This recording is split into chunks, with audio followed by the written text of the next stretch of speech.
আবারও আওয়ামী লীগ নব উদ্যমে আমরা আগামী একটি নতুন সূর্য, নতুন দিন, নতুন ভোর আমাদের জন্য অপেক্ষা করছে।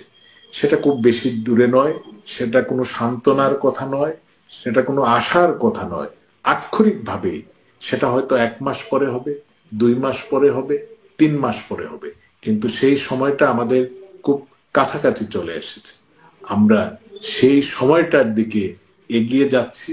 আপনারা ধৈর্য ধরুন, দলকে ভালোবাসেন, দলকে ভালোবেসে নিজের জীবনকে আপনারা তুচ্ছ করে দিয়ে ক্ষুদিরামের সেই কথাটা আমি হয়তো পুরোটাই বলছি না, যে সঙ্গে থাকুন, পাশে থাকুন, আক্ষরিকভাবে হয়তো আমি পুরোটা ওইটা, কিন্তু মূল তার ভাবার্থ যেটা ছিল যে সাহস যোগান, সঙ্গে হাঁটুন, পরামর্শ দিন। এই কাজটা আমরা একে অন্যের সঙ্গে করি, আমাদের দলের যারা রয়েছেন।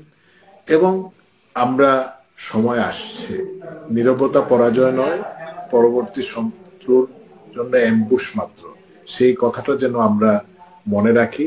ইনশাআল্লাহ বঙ্গবন্ধু কন্যা জয়ত্রী শেখ হাসিনার নেতৃত্বে তাকে নিয়েই আমরা আবারও আওয়ামী লীগ নব উদ্যমে আমরা আগামী একটি নতুন সূর্য, নতুন দিন, নতুন ভোর আমাদের জন্য অপেক্ষা করছে। সেটা খুব বেশি দূরে নয়, সেটা কোনো সান্ত্বনার কথা নয়, সেটা কোনো আশার কথা নয়। আক্ষরিকভাবেই সেটা হয়তো 1 মাস পরে হবে, 2 মাস পরে হবে, 3 মাস পরে হবে, কিন্তু সেই সময়টা আমাদের খুব কাছাকাছি চলে এসেছে। আমরা সেই সময়টার দিকে এগিয়ে যাচ্ছি। আপনারা ধৈর্য ধরুন, দলকে ভালোবাসেন, দলকে ভালোবেসে নিজের জীবনকে আপনারা তুচ্ছ করে দিয়েছেন, নিজের কেরিয়ার, নিজের পরিবারকে আপনারা দূরে সরিয়ে দিয়েছেন। এই ত্যাগ আপনাদের জন্য, দল হয়তো সরাসরি আপনাকে কিছু দিবে না, কিন্তু দল অনেক উপকৃত হবে। এই জাতি, বাঙালি জাতি আজকে যে অন্ধকারে পড়েছে, সেই অন্ধকার থেকে আমরা এগিয়ে যাব।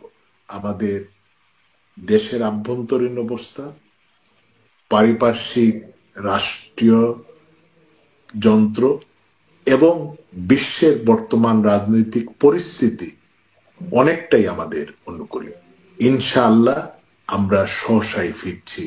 জয় বাংলা, জয় বঙ্গবন্ধু। জয় বাংলা, জয় বঙ্গবন্ধু। এগিয়ে যায়।